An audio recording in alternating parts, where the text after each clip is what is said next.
welcome to You Weren't Supposed to Find This. Today we're going to be diving into one of the earliest creepypastas, Ted the Caver. It's been a while since I've read this story. How about you, Chris? Ooh, Ted the Caver. I don't know how long. I don't even know when it came out anymore, dude. It came out back here. I think back in 2000.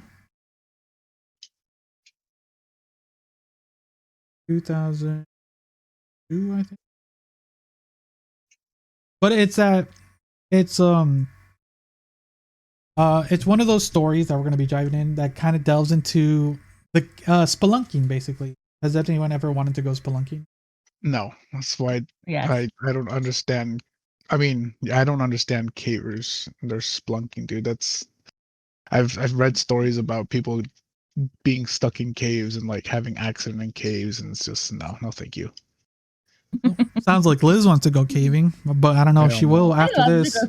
I would like to go explore caves. I went underneath the church or the castle in Ireland. It was fun. It was a small one, but it was cute nonetheless. Here.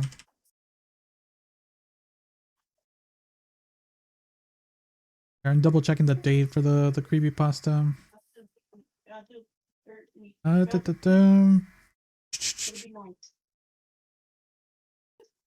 So the way it's written is going to be as a found journal format. So it's going to like how the way it's going to be read is like if we found his journal. And when did it come out?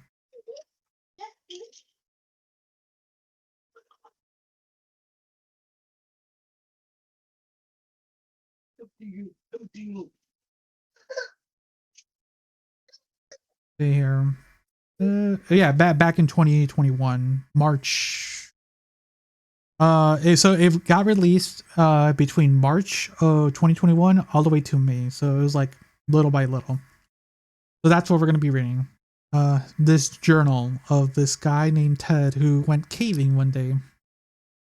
Let's see if Liz wants to go caving again after this. Quick note: has anybody ever like actually met someone named Ted? Ted, like Teddy? Yes, I've met a Theodore who went by Ted. Yeah, Theodore. That's right. I've never met anybody named Theodore or Ted. That's what I'm asking. All right, that's just me. All right, let's start then. Entry date, March 23rd, 2001. Due to the overwhelming number of requests I have received to tell about my discovery and bizarre experience in a cave not far from my home, I have created this webpage. I outline the events that happened to me during the past few months, beginning with my journey into a familiar cave in December 2000 and ending, well, it hasn't actually ended yet. I will use my caving journal as a text to tell my recent experience. I will give them to you as I experience them in chronological order. I have included photographs that have been taken during my trip into the cave.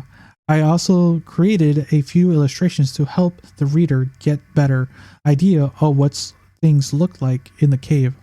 All the photos were taken by me or one of those people I went into the cave with. I want to point out that a few things before I tell about the events. 1.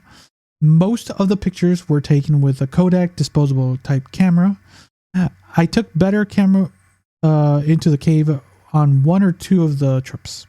Pictures on the site are all original photos and have not been messed with or enhanced, other than where noted. As a rule, I get my pictures put onto a disk at the time of development, so I don't have to scan them later. This ensures the best digital quality. I will not reveal the name of the other people involved in this experience. If you know me well enough, you'll probably know them already.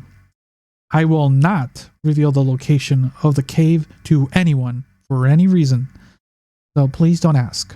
I refuse to be held accountable for anyone's life but my own.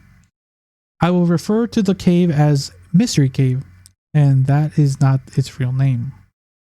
I think these events sound far-fetched. I agree. I would come to the same conclusion had I not experienced them. I will try to finish this site as soon as possible. Check the dates on the main page to see when I've made the updates. To protect myself from the people who might want a copy of this site, I included the following. All the text on this and the following pages on my own words and copyright 2021. Ted. 2021. Yeah, 2020. Oh, 2001. I will divide the text into two colors. The shake of clarity. The plain text is directly from my caving journal, the italicized text, and it's my comment as I reflect on the experience. I will do my best to convey the thoughts and the feelings I had during the entire event. I will not use the actual names of the other individuals involved. I will not include the entire relevant text of my journal. Only small parts of the journal will I skip. This only occurs when the entry has nothing to do with the experience in the cave, such as eating dinner at the trip or getting fuel or snacks, irrelevant details, etc. My journal is fairly thorough. I will merely summarize what I'm cutting out of the actual entry in effort to present the experience in accurate light as possible. I will type my journal as I wrote it. It's sans grammar check. Please overlook my errors. My additional comments will help to clarify the things I wrote in my journal. And apologies if I misread as well.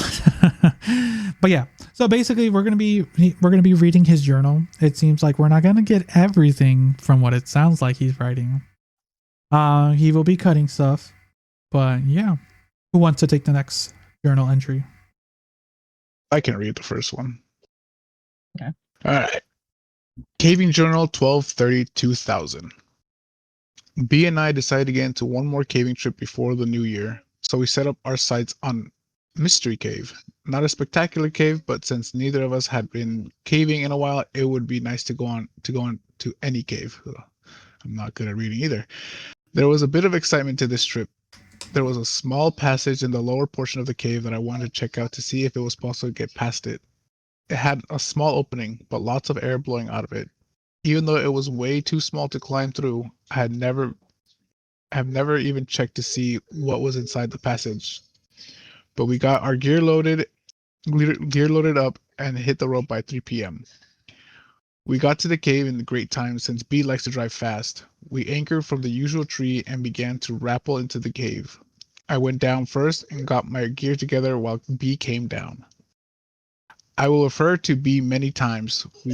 We have been caving together for many months now. He was injured in a caving accident a few years ago, and was told he would never walk again. Through hard work and I can't say big words. Perseverance. He not only walked perseverance. Is that how you spell it? Okay, never mind. I swear I graduated high school, I swear. Okay, I'm gonna go back. Through hard work and perseverance, he not only walks but can get around very well in caves. The trickier parts of a cave might slow him down a bit, but he can make it. He patiently works through an obstacle until he gets past it. As for the reference to go to the small opening in the cave, there is saying among cavers, if it blows, it goes. What a saying. Meaning if a passage has a good flow of air, it is probably worth investigating. After we explored all of the usual passages, we climbed down to check out the hole. The hole is located deep in the cave. Near the lowest part of the cave, it is on the side of a cave wall about 3 feet from the floor. To look inside the hole, I had to kneel down to duck under an overhang of rock. The original opening, I put my glove in the hole for size reference. I used my backup mini mag light and held it inside a hole to see what I could see. I was excited by what I saw. The wall around the hole was about 3 to 5 inches thick. It led to a tight passage. The passage opened up a bit just inside the hole. It continued to back about 10 to 12 feet in a small crawl space. After that, it seemed to really open up Although how much we couldn't tell. This could be a virgin passage. Obviously, no one has passed through this route, but there could be a way into the passage from the other side. To even get to the crawl space, we would have to enlarge the opening. Currently, it is about the size of my fist. Once we get past the opening, we would have a tight crawl back to where it opened up. It would take some work, but we thought we could do it. We sat down for a few minutes to rest and contemplate our plan of attack. While we sat there in the darkness, we could hear the wind howling from the other side of the passage. It was a low, eerie noise. We could also hear a low rumble from time to time. No big deal though. The cave is in the vicinity of a highway that has heavy trucks drive on it. We figured the rumble was the effect of the trucks resonating through the rocks. We determined that our best plan would be to haul a cordless drill into the cave to drill into the rock. Then we could take a bullpen and a small sledgehammer to break up the rock. It seemed pretty straightforward. We would wind the hole big enough to squeeze in and see what was on the other side. The efforts to haul all of the equipment down to the hole would be a pain, but we hope it would be worth it. I named the passage Floyd's Tomb after Floyd Collins. It seemed to look like the tight spot where Floyd spent his last miserable days on Earth. A rough drawing of how the passage originally looked. Floyd Collins was a caver back in the early 1900s. He got stuck in a tight crawl space and was unable to free himself. It was an amazing story that is detailed in a book called Trap, The Story of Floyd Collins. I think that's what was the title. I don't recall the author. Calling our passage Floyd's Tomb was not only a tribute to Floyd, but a commentary of the size of the passage. In retrospect, it is funny how simple I thought it was going to be. I figured a few hours work and we would be in. Had I known how long it was going to take, I doubt I would ever even begin the project. Had I known what I was going to experience in the cave, I would never have returned. We gathered up our gear and headed for the surface. Normally I couldn't care less if I ever came back into this cave. There's nothing special about it, but now I was psyched about getting back and getting through. We hadn't even left the cave and we were planning our return trip. The rest of the journal entry talked about the climb out of the cave, our dinner, and our trip back home. Okay, Liz, what are you thinking right now? They're getting into something they shouldn't be getting into. I feel like cave. Yeah, I'm gonna send you guys. It's a cave. I'm gonna send you the site because it actually has photos. Linkings to that because it's describing the photos and stuff, and I think it'll be better because you can actually kind of see what he's referencing, like the photo of the glove. Yeah, there's a photo of a glove that you can see he has. Oh, I got it. Okay. And kind of the photo and what he's describing. I think it might be better that way for us, and I'll be using these images for the people can see too. But yeah, that is it is definitely feeling like they're about to get into something because this is written. He's writing this beforehand, right? And this is taking place back in December. So, we're about to see what he starts doing. Liz, do you wanna take this portion? Yeah, I have to go back to it. January. I had to go look at the pictures. The pictures are creepy. Oh yeah, I think that's gonna help a little bit more. They are creepy. Yeah. January 27th to the 28th of 2001, work begins. He and I were excited to get back into the cave and get to work. I figured with about 4 hours of work, we could be in and see what was on the other side. We had arranged to borrow a DeWalt cordless drill to bring with us. We also had masonry bits to drill with, sledgehammers to break up the rock, bullpens to insert into the drill holes, and a few other tools that we ended up not using. Getting the tools down to work site proved to be a challenge. One of us would climb down the rope and stop at a ledge or a good resting place. Then the other person would lower the tools. We kept repeating this routine until we got to the bottom of the cave. Then we would have to drag the tools to the hole. It took about an hour to finally get to work. We took the first turn at the hole. After an hour of exhausting work, we could tell that we were not going to get through in one session. We kept trading off after we worked ourselves into a sweat. One we could break and get some food and water while the other one went to work. The routine went like this. To begin work, we had to get down on our knees and do our best to avoid smacking our heads on the ceiling. Working in this awkward position, we would drill into the wall around the hole. That was the difficult work. We really had to push on the drill, and it was a slow progress. Then we inserted the bullpen into the hole and hammered until the rock broke out. And then we would repeat the process. To give any idea of how slow it went, the typical size rock that my would break off was about fingernail size.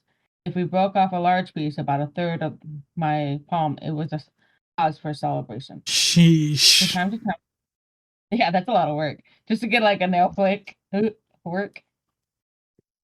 So, from time to time, for a variety, we would just wail on a cold chisel with a 5-pound sledge. It was slow progress. The problem with the sledge was that it couldn't take a good swing because of the tight quarters. And italicized. Even though we spent many hours and several trips working on the hole, we never did find a better technique for widening the hole. The drill, bullpen, hammer got the best results for our efforts. We came with some crazy ideas for breaking up the rock. Everything from TNT, never seriously considered, to hauling a generator to the mouth of the cave and running an extension cord down to a jackhammer. We even thought about using liquid nitrogen to freeze the rock and make it brittle. Not a bad idea. Hmm. After a couple hours of hard work, we realized that our limiting factor was going to be.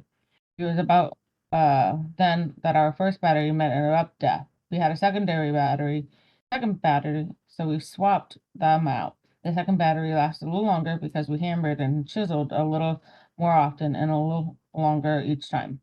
Finally, about 3 more hours of drudgery, the second battery died, and we called it a night. Oof. We could tell that we had some work in the cave, but not so much.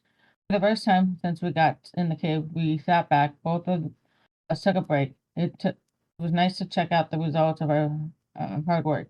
Then we noticed the howling again. It seemed like a little louder than the last time we were there. We just figured the wind was blowing a little stronger outside. What we could not figure out was the rumbling.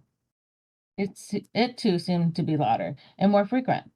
This time we could not attribute the noise to trucks. The road the trucks drove on was not very busy to begin with. At the time of night, it should be dead. Yet the rumbling continued. It seemed to be coming from deep within the passage. He said he would ask some veteran cavers what could cause the noise. We didn't spend a long time minding our work. We had to haul the gear up and out of the cave. Actually, we left some of it in the cave. It was still difficult work. What made it worse was that we were both exhausted. The original plan has to be done with this cave, and it had and hit a couple of other caves in the area the next day. Instead, we decided to crash at a nearby motel, charge up the drill batteries, and go back to the mystery cave. Damn. A photo of the opening of our first trip. My journal goes on length about the night after we left the cave. We got a room. Dinner was excellent. I didn't sleep good despite the fact that I was exhausted, etc. We both slept, and so we got a start back in the cave. The second day working on the cave went about the same as the first. We worked until both batteries were dead again. We were still not even close to getting through. The howling and rumbling continued as the day before. So yeah, you can see the work they've been putting. Barely anything compared to mostly, but yeah, Better than a glove. yeah, they're chipping away. They're chipping away. That's a lot of effort. But you know that is a hobby. They're putting in their work. They seem to be two experienced people just getting themselves into it. Let's continue on to caving. On caving. I'll start with this one. Thank you. The mouthful.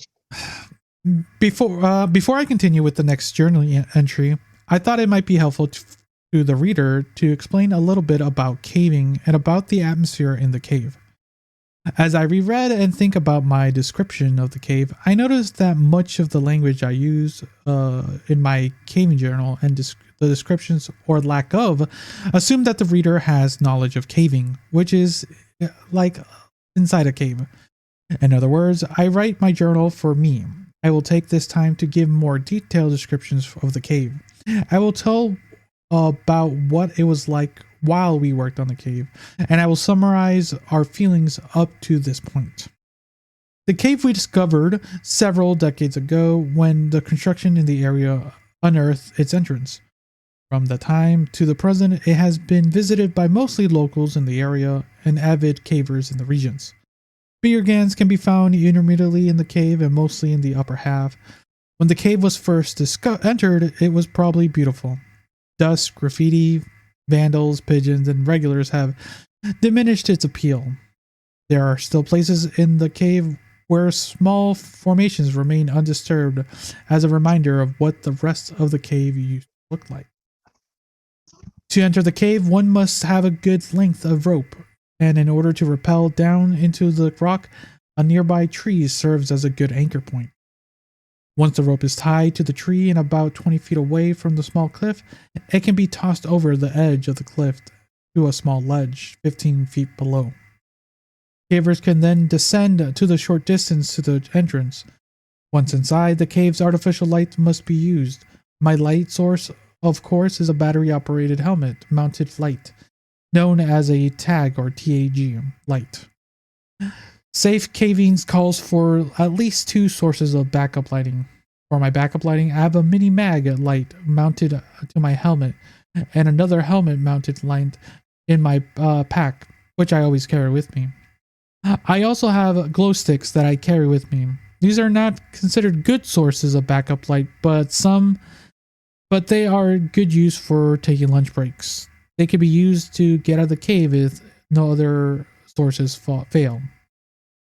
After a short climb over the large rocks, the cavers come to a large pit. The same rope is used to reach the bottom of the pit, and the drop is only 50 feet or so, but it is not free hanging. In other words, you can't slide straight down the rope, which is preferable. You have to snake your way around the sharp rocks as you descend. The ascent is made more difficult for the same reason. The pit varies in diameter from 10 feet to about 3 or 4 in a few places. The walls are lined with sharp white rocks called popcorn. Let me correct that. It used to be white. It has now been covered with dust and dirt that was kicked down from the above by years of caving. The popcorn makes it pitiful to brush against the side of the pit. My choices of clothing is Levi's, t-shirts, and gloves, and knee pads. I usually leave the cave with a few scrapes, but at least I'm comfortable while I climb around inside. The temperature is stable year-round. It feels cool in the summer and warm in the winter. We've gone in on freezing days, and 10 feet into the cave, it's warm enough that coats are not needed, and it's good temperature to work in, as we learned. That's interesting. For the size drop, I usually use a figure 8 descending device. For the climb up, I attach myself to the rope using a pensis ascender, but I climb on my own without using the device. It is there merely as a safety attachment in the case I slip. Other cavers have their own methods of getting up and down. At the bottom of the drop, the caver gets to some crawling for a while. There are small rooms, about 6 by 6 feet, at the bottom that gives the caver a spot to leave the harness and ascending gear. Since there is no more steep drops, the harness is not needed and will only get in the way. Once a caver gets down to the 6 by 6 room, he can take a break under the ledge while the rest of the party comes down. Then he must drop to his knees to navigate a 10-foot long passage that is only a few feet high. Ooh, that's tight. This is where the knee pads come in handy. The floor is covered with soft dirt, intermingled with bits of broken rock from above. The thin layer of dirt does nothing to soften the blow when the hands and knees as the caver works down the crawl space. As a reward, at the end of the crawl, he gets to drop to his belly and scoot under the tight squeeze. Not really tight, just something low enough to make a caver scoot along the dirt. Once the caver gets to on the other side of the squeeze, there's a few feet of crawl space, then the cave opens up enough to stand. For most of the rest of the caver can stand or at least stoop, and the cave splits into several passages at this point. Two routes wind around rocks and the cavernous and come to abrupt dead ends. The other two lead to small pools of water. Each route is fun to explore. They all lead on for hundreds of feet or so in the gradual downslope. Most of these the caver can walk upright in the passages. Other times, he will have to climb over large boulders or occasionally crawl on their hands and knees.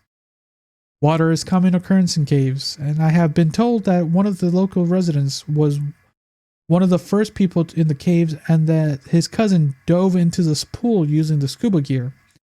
He said the cave continued down for a couple hundred feet underwater. What they were hoping for and what happened frequently is that the passage comes to somewhere else and the Virgin Cave passage to explore. Unfortunately, I don't possess the knowledge to give more detail about the types of rocks in the cave. And when we were drilling, we would have some parts where it was easier to drill than others. And there are different colors in the rocks, referred to the photos taken in the cave.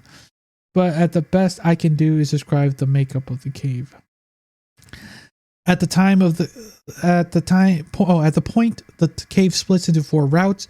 The 2 passages at the dead end are to the immediate left to the caver, straight ahead, and to the right are the passages led to the pool of waters.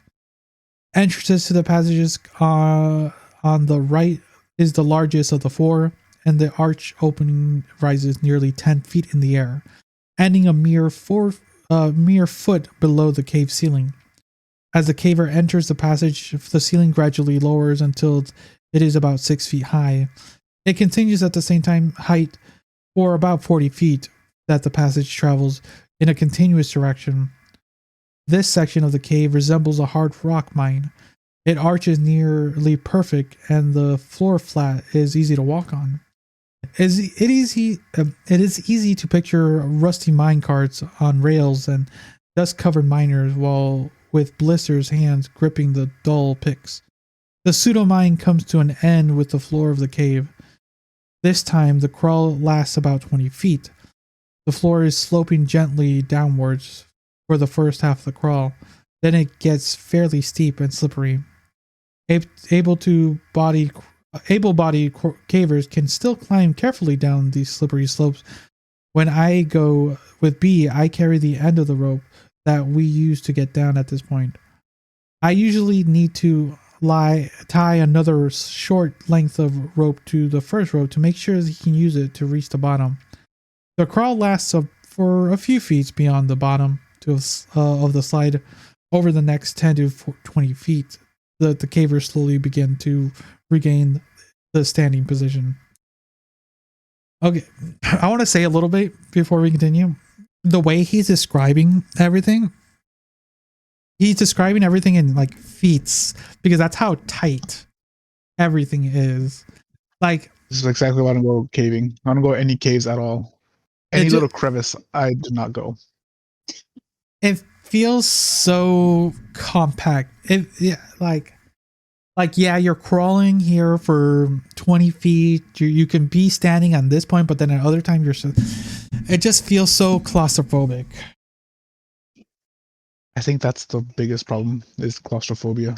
Well, I know people don't really care about claustrophobia, but to me, I think at one point I would just be like, okay, I can't do it no more. I feel trapped. I need air. I need to breathe. That kind of thing. All right. After walking a few feet and climbing down a short drop-off, the caver arrives at a small level area which has a passage leading down immediately to the left. The passage ends 75 feet later at one of the small bodies of water. To the right is a rock wall. Straight ahead is an indentation in the wall in which it goes back about 3 feet. On the wall at the rear of the indent is a small hole, about the size of a softball. To get near the hole, the caver ducks under an overhang and kneels upon the rock that rises above the floor by a few inches.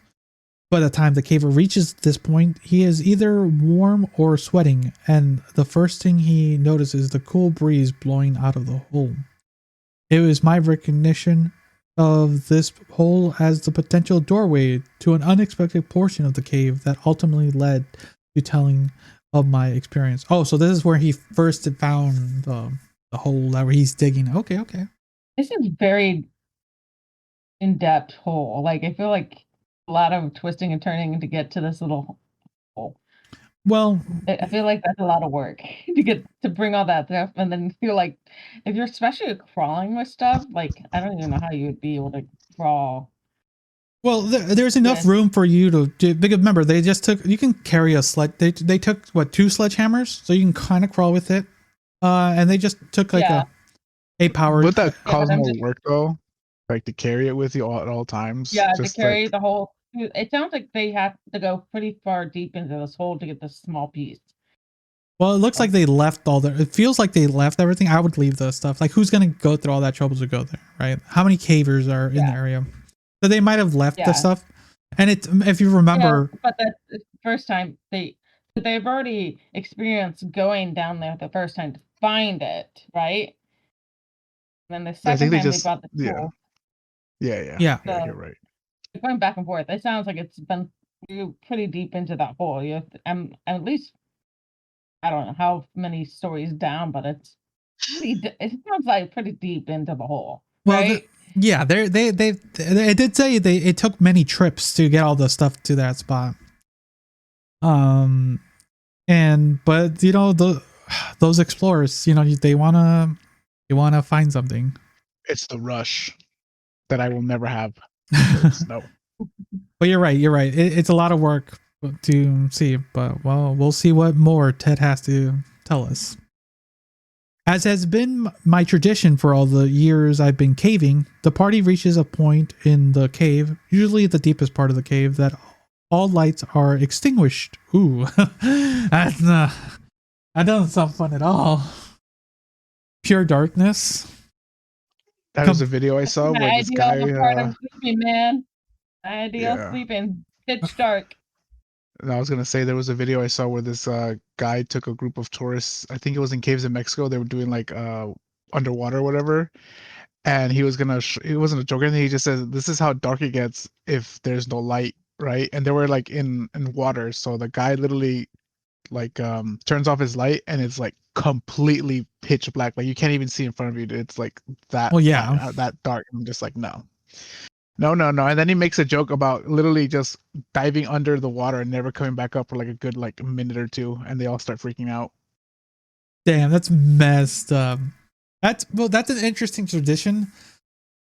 That's kind of what's good is like most people have the redundancy of, like he said, he has multiple forms of light, right? I get it. I'm personally not fond of the darkness, and mostly in an area where pure darkness exists, right? That is, it literally says complete blackness fills the eyes. For the moment, the individual caver strains the eye muscles, focusing in and out with the expectation of catching a crumb of light somewhere in the false light. After several futile moments, the caver turns his head at the sound perhaps of another caver, only to have the other senses return and then heighten. The sounds, smells, and the feelings that have been overlooked to this point come racing to the caver in the perfect detail. The pain of their own behind sitting on the cave floor, the smell of dust, sweat, and guano, the sound of modern materials shifting on old age rock as cavers attempt to find comfort on the solid foundation.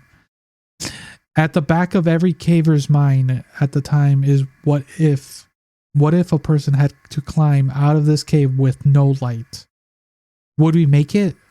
Would he find all of the turns and bends which got him to this place? If not, would a rescue party find him in time? Ooh, that's scary. Could you make it out if you have no light going that far? That There's No. no way. I'm staying there and I'm dying. I don't care. yeah, that's kind of. I think you're no matter what. If you're lost, you're supposed to stay in a spot where they can find you. But yeah, that is creepy. Let's continue. Let's continue here. The depths of the darkness recognized at the time is something that is rarely experienced outside the cave. Many first-time cavers what the fuck? What's this word? Erroneously. Thank you. Many first-time cavers erroneously declare that they have to hold their own hand to within 2 to 3 inches of their own face before they can see it. Ooh, that is dark. The truth is that humans' eyes is capable of seeing in the absence of light. If they did not hear something coming towards them, they would feel it before they saw it. Complete, total dark. This exercise is a great way to remind people to take backup lighting. Yeah, like I was saying earlier. As we proceed to work in the cave, we developed a system pretty early and little change in the succeeding trips. The first is in the cave. B took first shift at the chipping away at the opening. After about half an hour, he needed to take a break, so I took over. He told me what worked best, and I continued doing the same. We would try new things from time to time, and to use new muscles, but usually stuck to the same method. We would use the masonry bit and then press it on the drill as hard as we could and drill out the hole in the rock. Safety glasses and dust masks were worn while working, and then we would insert the bullpen and hammer it until the rock breaks out small chunks of the cave. Then we would drill another hole and repeat the process. Occasionally with the drill would hit a soft spot of the rock and then step would be shortened. We would work until we would become too tired to continue, and then B and I would trade. Which one of us was working, the other would remain in the darkness, either eat or drink, or just lay down on the cave floor, padded by rope bags. After just a few rotations, we were tired enough to catch a nap while taking our break. The only light we used was the helmet light of the head of the worker, since it was pointing towards the hole. The resting person was left mostly in the dark. This was a welcome benefit, since the resting person was usually well rested. The rest break was also a chance to cool down a bit, which didn't take long in the cooler temperatures of the cave. Fortunately, the temperature of the cave allowed us to work pretty hard and not overheat much. That's interesting. You just one person working, and the only light in the entire cave is the person who's working, while the other person that's. Can you imagine that scene? Just that is. That is a lot of confidence in the other person. I swear. Well, if they go dark, something happened. I'm gonna leave. I'm sorry. You cannot trust me to be with you in a cave. If you tell me right now we're going to like eat and then you take me to a cave, I will leave you. I remember that I frequently looked and the hole and thought, "Hey, is this big enough?" And I think I can squeeze through, only to be disappointed in my attempt. However, even after the first attempt and failure, I knew that I would keep working on the hole until I got through. This despite the fact that I knew it would take many more hours of hard work. I actually became an obsession with me. I tried to get out of the cave and work as often as I could. I hoped that the passage led to a larger, undiscovered cave that would be the first. We would be the first ones to enter. And I guess the explorer in me wanted to find new frontiers there in the cave. Since B is such an avid caver, he was motivated by the same desire to find new unexplored cave. What we did was not at all what I expected. Ooh. So yeah, that's what it is. They're trying. Yeah, it's always interesting because you want to be the first in like this frontier, right? It's one of those things where like For some people, they want to do that. And I think we should just read one more entry and we'll call it there because there's a lot to the story. No Yeah, kidding. So let's just read it's a big story. one more, and this will be part 1 of Ted the Caver. What do you guys say? Sounds good to me. Good. Okay. So who wants to read? Where are we? February? February 10th. I'll read it. I Okay. can read that one. Okay. Yeah, I'll read it. February 10th, 2001. Work continues. Scarcely 2 weeks had gone by, and already we were on our way back out to work in the cave. We admit we have become obsessed with the idea of getting through the passage. That may be a sign of how exciting our lives really are. That's me with the whole Fallout craze right now. It's all right. It's We're not that watching we that too. think. Yeah, it's good. It's not that we think there is going to be something great beyond the passage. We just like the idea of being the first humans on the face of the planet to set foot in a virgin part of a cave. Although if we found a hidden treasure, that would be fine with us. We got a late start and drove part of the way in the dark. When I tell people that I go caving at night, they wonder why. Me too.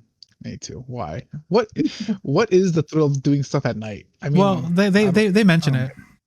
Okay, but still, it's like it's dark, dude. I mean, okay, I'm just throwing out my own securities at that point, but yeah, it's dark. No light. Bugs are gonna crawl on me, dude. Hell no. All right.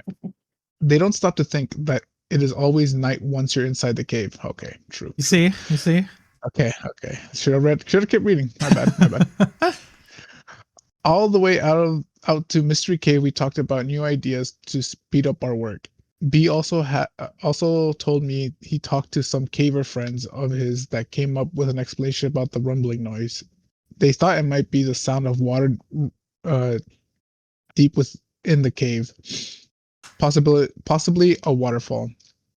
They couldn't really explain why the noise seemed to come and go. To me, just one more reason to get through so we can solve the mystery. That's no, thank you. This trip, we took B's dog, Whip. She's a Jack Russell Terrier. I was not at all concerned about taking the dog into the cave. We had taken her before. She answers the call of nature before we go in, and then waits until we get out again. Also, she is well behaved inside the cave. We simply had to lower her via a custom-made harness until she reached the bottom of the main drop. Then she negotiated really that okay. I thought it said navigated, but okay. Then she negotiated the rest of her own. She loves to explore but won't go out of our sight. She doesn't have a light attached to her, so she has to wait for us. Another reason I didn't mind bringing Whip along was because we plan on putting her into a small hole and see how far into the passage she would go. That might give us an idea what is on the other side. We knew that if there were a drop off that we couldn't see, the dog would turn around and come right back out. We thought we might have to do some work on the hole before even the dog could get through. There's a picture of the dog. Yeah. Okay. Look at that. Mm-hmm. I honestly, before I keep it, I just want to say, do you think it's animal cruelty if you send a dog into a part, like, even though she's like trained and stuff, and What do you think? all that well behaved? What do you think, Liz? If the dog is well behaved, I think, yeah. Dogs, if you train them right, yeah. But yeah, I guess I can get it from that point of view. Like, would I send my dog into a cave, not knowing what might be in that? Or into a hole. Exactly. You don't know what's on the other side. Yeah, we don't know what's in that hole. Yeah.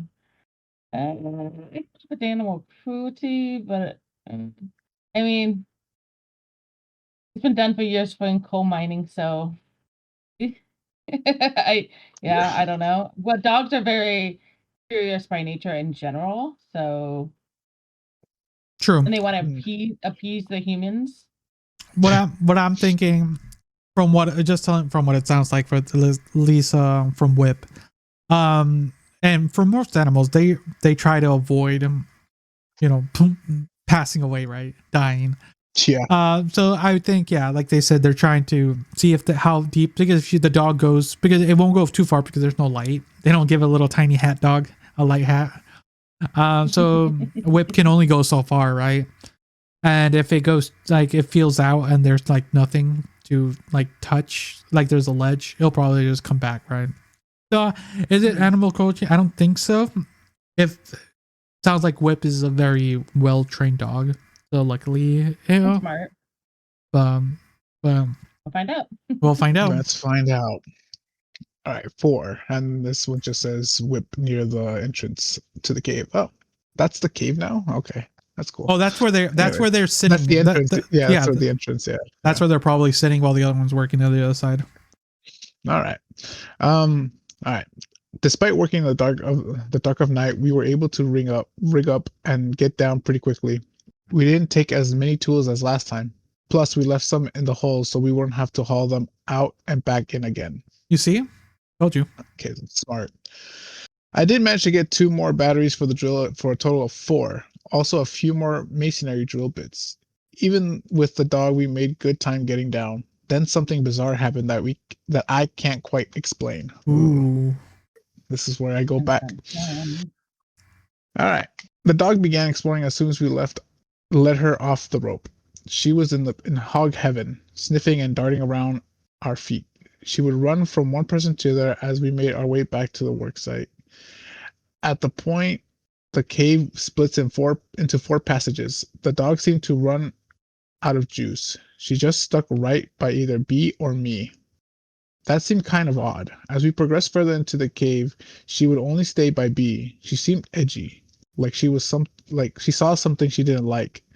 As we approached the short drop off before the hole, she stopped and would only come further after we coaxed her. Coaxed her? Is it coaxed or coaxed? Coaxed. Okay, coaxed. After we coaxed her. My bad. The hair on her back stood on end. Finally, as we got to within 20 feet of the hole, she began to whimper and hide behind B. Her tail was between her legs and she was cowering down on the ground. Strange. I have seen her square off with dogs twice her size, but now she acted as if Satan himself was lurking in the darkness. I figured there must have been animals that used the caves as a home, and Whip smelled their scent. Too bad it upset her, because there was no way she was going into the passage. Would you take this warning and keep going, or would you just go back?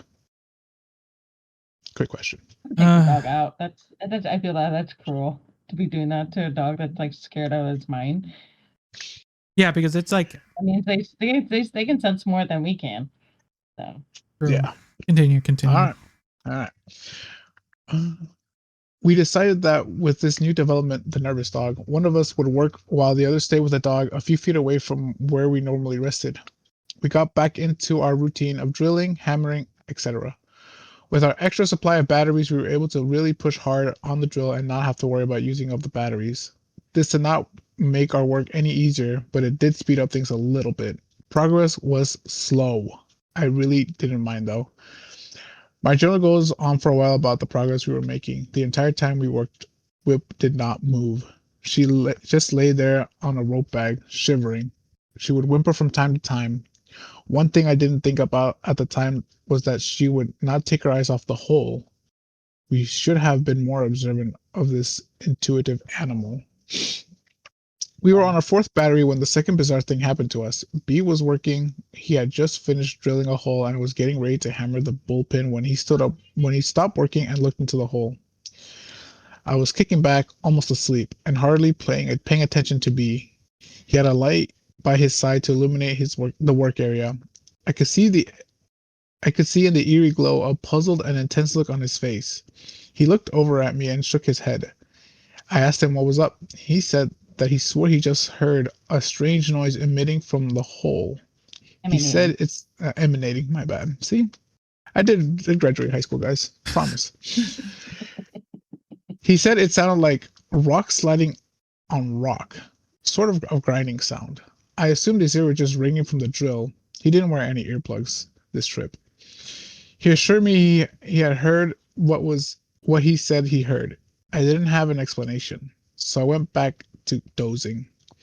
B sat in the quiet of the cave for a long time before he resumed work. Also, he would stop from time to time and just listen. B is very grounded and not want to pursue some imaginary sound. I believe he heard something, but I'm not too concerned about what it was. I assume we'll figure it out all at once we get through the passage. Finally, the final battery lasted another hour or so. We were sitting around talking about our progress when I decided to see if I could get my head through the hole. My head easily fit, but there was no way my shoulders was going in. As I was kneeling there contemplating how close we were, I noticed something that be overlooked. The wind had stopped. In all of the times I've been in the cave, I've always felt the wind blowing. The last time we were out working on the cave, the wind was blowing worse than ever. Even earlier, we remember the breeze cooling us off. But now, nothing. B said he did not know when it stopped. The rumbling had ceased too. Bizarre. This plain old cave was becoming mysterious, so we talked for a long time in the dark of the cave. We debated what could possibly be causing these unusual events to occur. I think part of the reason we were still sitting in the dark was because we were both too hammered to move. We could come up with no reasonable explanation for the strange things happening in the cave. After sitting for at least half an hour, we slowly loaded up our gear and started for the surface. Whip couldn't have been happier to get out of there. Once again, we left some of the tools in the cave. We just put them in the hole. Not enough people use the cave to worry about. Plus, we were too tired to care. We made a lot of progress this trip. It helps to have the extra batteries. We still have a long way to go, but it is sure nice to see how far we have come. There's a picture of the progress. Yeah, it's bigger. That doesn't. Yeah, that's a little bit bigger. It's 2 gloves. Yeah, 2. No, it's a head. It's a head now. You can fit a head in there. Okay. That's what he said. He can fit his head. Yeah, oh, did he? Oh, I don't know. That slipped my mind. That slipped my mind. My bad. Yeah, he said you can. Not his shoulders though. Not shoulders. Just a head. No. Just the head. Yeah, exactly. Our progress on the whole. The rest of the journal entry talks about climbing out of the cave and getting a room at a motel and crashing. We were beat. In retrospect, I can't believe how casual we were about everything that was happening in the cave. At the time, the only thing we could think about was getting into the passage. Everything else was just a minor distraction. I do recall thinking that it would be nice to get in and see how the mechanics of the cave worked, where the wind was coming from, what was making the noise, etc. Now, weeks later, I think my ignorance and naivete, okay, sure, and shiver. Okay, so let's end it there. That's gonna be part 1 of Ted the Caver for us, because it seems like it's gonna get. It's a long read. It might be a 4 page more. It might be a 3-parter. But how Liz, how are you feeling about it? As this is one of the top 10 popular creepypastas. Oh my god, it's a very long read. I would have to break this up too. But how are you feeling about it? God. How are you feeling about the story so far? It's a little creepy. Yeah, my curiosity is piqued as what they might have found. We're getting there. So we're looking. Yeah. We'll get back to it on the next episode. How are you feeling, Chris? Reading back it. It still makes me think caves are. Maybe this is where my not fear, but like my my cautionary sense is like, maybe don't go into a cave. Maybe just stop. Maybe just yeah. I know. I just hate. Okay, now I'm realizing that I hate caves, not because they're caves, but because they're dark.